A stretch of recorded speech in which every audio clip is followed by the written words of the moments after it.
Hello and welcome to the first episode of Newspeak Podcast. I'm your host, Nicholas Ford. And I'm Eamon Berta. And for our very first episode, we're going to be discussing the Nevada Caucus, which has just happened. Today is Monday, the 24th of February, and the caucus was held over the weekend. And counting is nearly finished in the caucus with Bernie Sanders a resounding victory. Yeah, well, he's at 47.1% after 88% reporting, so he's looking... Oh, it's pretty much over. Yeah, the media, even the media that attacks Bernie, they all came and admitted Bernie's won this. Yeah. So even before all the reporting had been done, he's doing really well. It's enough of a victory that the media can't take it away from him. Exactly. It's every other... New Hampshire, in Iowa they just said... It wasn't enough. Yeah, it was like, Klobuchar came second. Yeah. That's a bigger win than... I saw a headline. That's a bigger win than first. I saw a headline from Reuters after it was Sanders. It was. They didn't mention Sanders. Buttigieg second, Klobuchar third. That was the headline. And it didn't mention Sanders. And I feel like they can attack him all they want, but he's got a good supporter base that will just get him through. And that's why I feel like he's done so well. He appealed to the... Sorry, you gone? No, Nevada is the first time in the first three states where he has had a comfortable win. You know, and he won by a few percent in New Hampshire. Yeah, and Buttigieg won by 1% in Iowa. Less than 1%, but he's won the majority. The popular vote. All three states. For all three states, and it's the first time ever. Yeah, exactly. So he's got.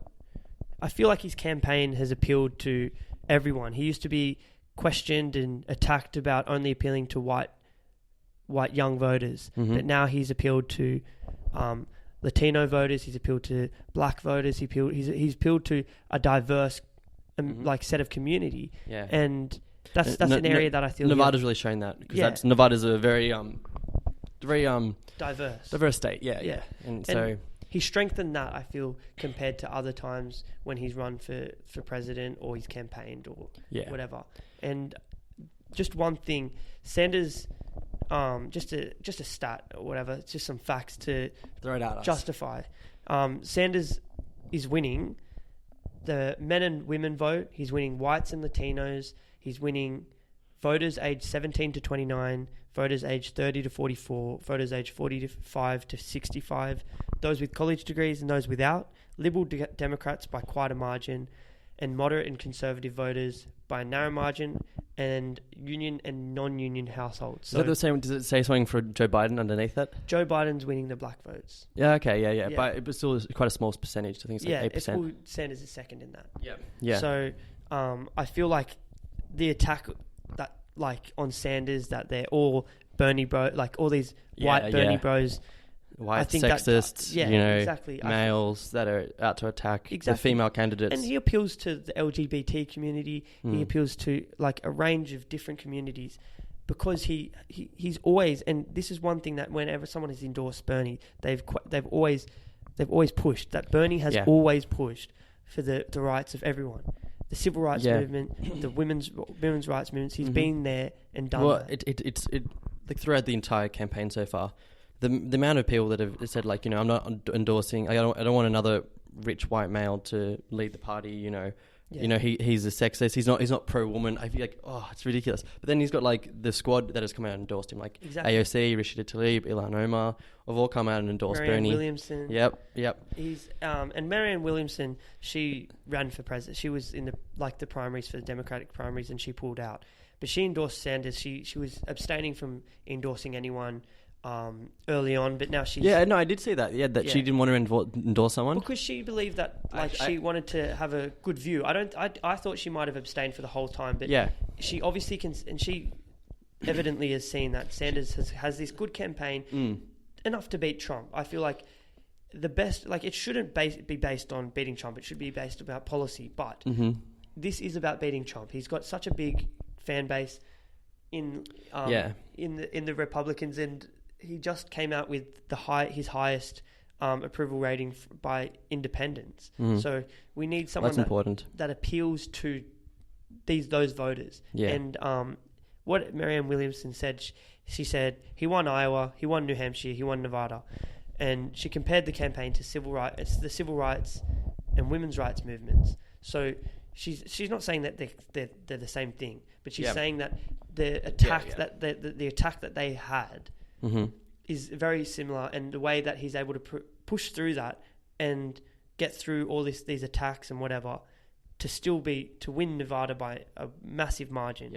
47.1 is not it's small. Huge. It's more than the next three combined. Exactly. Huge. So it's something that should be people need to take notice. Yeah. As well, I actually saw something that was pretty funny of Marianne Williamson. She made a tweet about that she wasn't endorsing someone, but she definitely made out in the tweet that I don't want anyone. I don't like Pete Buttigieg. Yeah. And then someone commented saying a friend of mine is I know someone who's very, very pro Pete, who's also very who loves you and stuff and really wanted to vote for you. And she said he's going to go and vote for Pete now. And she said, "Well, give him my phone number. I want to contact this person. Yeah, like, give me his phone number. Yeah, yeah. That was pretty funny. I feel like Marianne, like obviously she didn't do too well, but she's got a good voice in terms of politics. Like maybe she wouldn't be maybe for someone for the future, but she could come back. She's got a good voice politically. So but I think she's got a lot of she's a bit. Too spiritual maybe for the center of America. 100%. I like that's one of her her flaws, but as an endorsement, it's a great endorsement. Yeah. I don't see it coming back though. I don't know about that. Yeah, well, yeah, it's yes. That's a timely thing. Who knows? So how do you think going forward the other candidates are going to be able to come back from this? Well, I personally think Elizabeth Warren. I've read that she's close to going broke. So she at the start of her campaign and early on she shunned the super PACs, but now she's beginning to accept donations and go against her word. So I feel like that's my biggest flaw with Senator Warren, that she's doesn't really necessarily stick to her promises, and that's one of my biggest problems with her. I wonder if it's too late for people to start donating. For PACs to start donating to Elizabeth Warren, because it will be too late though. Well, she doesn't have the resources. Do you think she has a shot at all again the candidate? No, absolutely not. I think really if you're a rich person, if you're a billionaire in America, you'd probably be thinking about funneling your money towards either Biden or Pete. Exactly. Because you're Bloomberg, but he's got his own money. So if you're a rich white person that's wanting to defend yourself against the Sanders, I'd be putting your money into Pete right now. Yeah, it's probably a weighted bet putting your money into Warren. Well, I definitely could end up agree with that. Like Jeb Bush, who had $150 million donated to his campaign, got 3 delegates. Exactly. That is the worst investment I've ever seen, and that I think hopefully shows that the super PACs are not such a good investment anymore. Exactly. You can't. Hopefully Bloomberg doesn't win, and it just shows you can't buy elections these days. Yeah, well, that's as you said. When we were talking before about that tweet by the Washington Post, or was it? It was the headline. Oh. Yeah, it was. The headline: Should elites have more say in choosing the president? It's time to give the elites a bigger say in choosing the president. And such a joke of a proposition. But I think there are a lot of these that came out when Trump was taking it from the Republicans last time, that maybe the Republican elite should have more say in the election because they have an outsider coming in now. Exactly, but that's the problem. They have problems with the outsiders. They don't view Bernie as a Democrat. Well, I think there hasn't been. I don't think there's been a Democratic candidate that the New York Times hasn't endorsed. Yeah, there's one. They endorsed Hillary, they endorsed Obama, they endorsed a lot of people. They've been endorsing people since the 60s and stuff. So, and I think the media establishment, like the New York Times, the Washington Post, these are well-off people that write articles about their opinions for a living, and they're being proven wrong now. For the first time ever, someone's going to take the candidacy, become the Democratic candidate that they didn't choose. Yeah, and so they're losing a lot of power. Yeah, in that situation. That's the thing. I feel like the Democratic Party need to come to a realization that Bernie is the front runner, that he is the... Yeah. But I feel like the Democratic elite and the establishment and whatever, This is the apocalypse for them though. This is D-Day. It shows me that how much they're pushing Bloomberg is that they would personally. They're not really. Are they pushing Bloomberg? They are. They're helping his campaign. The Democrats. There was 2 Democratic. There are lots of governors that have come out to endorse Bloomberg. Within the party, in the establishment, there have been there've been people that have helped his campaign, which just shows that if Trump was to be a Democrat, that they'd be all sweet. I guess you can take it back to you have people like Chris Matthews, Hillary Clinton, and like a lot of even a lot of the more common establishment Democrats about. You don't hear Hillary speak out much against Donald Trump, or you don't hear like a lot of these people. Like Hillary was friends with Jeffrey Epstein, and what's that guy from? He was the director that's getting sued. I forget. Harvey Weinstein. Like Hillary Clinton hangs out with a lot of really controversial people. Yeah, that's putting it lightly. But then you have Sanders on one hand, who is like literally has been fighting for the people since day one, and she has come out so strongly against him. Like she's actually like fighting to prevent him from getting the presidency. But you don't hear Hillary Clinton talking out against other really unsavory people in the US. Yeah, well, one of my favorite influencers, or I wouldn't very controversial role model, but one of my favorite, Malcolm X. He rest in peace. Rest in peace. He just recently. You watching the documentary? Yes, I am. Nice. It's a good documentary. Yeah, they're reopening the case maybe. It was the anniversary of his assassination. 55 years. 55 years, and he said, "I'll just quickly get up the quote." He said, "The media is the most powerful entity on earth. They have the power to make the innocent guilty and to make the guilty innocent, and that's the power because they control the minds of the masses." Where I think this comes into relevance, that's so relevant any day, any year. Exactly, but in particular with the Democratic race with Bernie, is that Bernie has been attacked by the media on countless occasions. You've got MSNBC, you've got CNN, everyone. I feel like, and this is a controversial thing to say, but Fox News has given Bernie more of a platform. Than any of the left-wing media. Yep.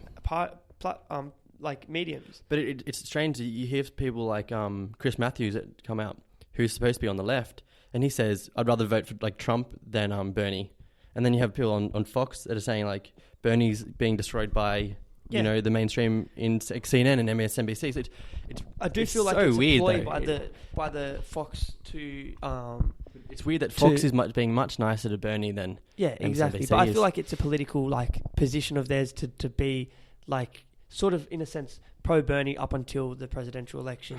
Well, they like to just whatever the establishment is, they're just against undermine the Democratic Party. Mm-hmm. But one thing that we must talk about in terms of the Democratic elections, and obviously we're talking about Bernie a lot because Bernie is he's the front runner. He's the one that I personally believe that he should be the nominated candidate. Yeah. But in terms of the whole picture, I feel like the media has as we've talked about is just been quite undermining and it's just destructive in a sense. Yeah. And same with a lot of the candidates. They've fought against each other. They've all undermined each other. It's messy. It's disgusting, I think. Okay. We should go back to something we were just talking about a moment ago. How do you think Mike Bloomberg went in the debate? Laughable. I think. Do you think that was the best debate of this season? It was the highest viewed viewership. Yeah. It had 20 million views. God, it was good. It was great. I think. And a lot of people were talking that it's wrong that the Democrats changed the rules to allow Bloomberg to get on the stage. But I think this is the best thing for Bernie Sanders that there could be. Exactly. Bloomberg is the embodiment of why Bernie Sanders is running. Exactly. You have this rich, racist billionaire trying to steal the presidency. He's literally the metaphor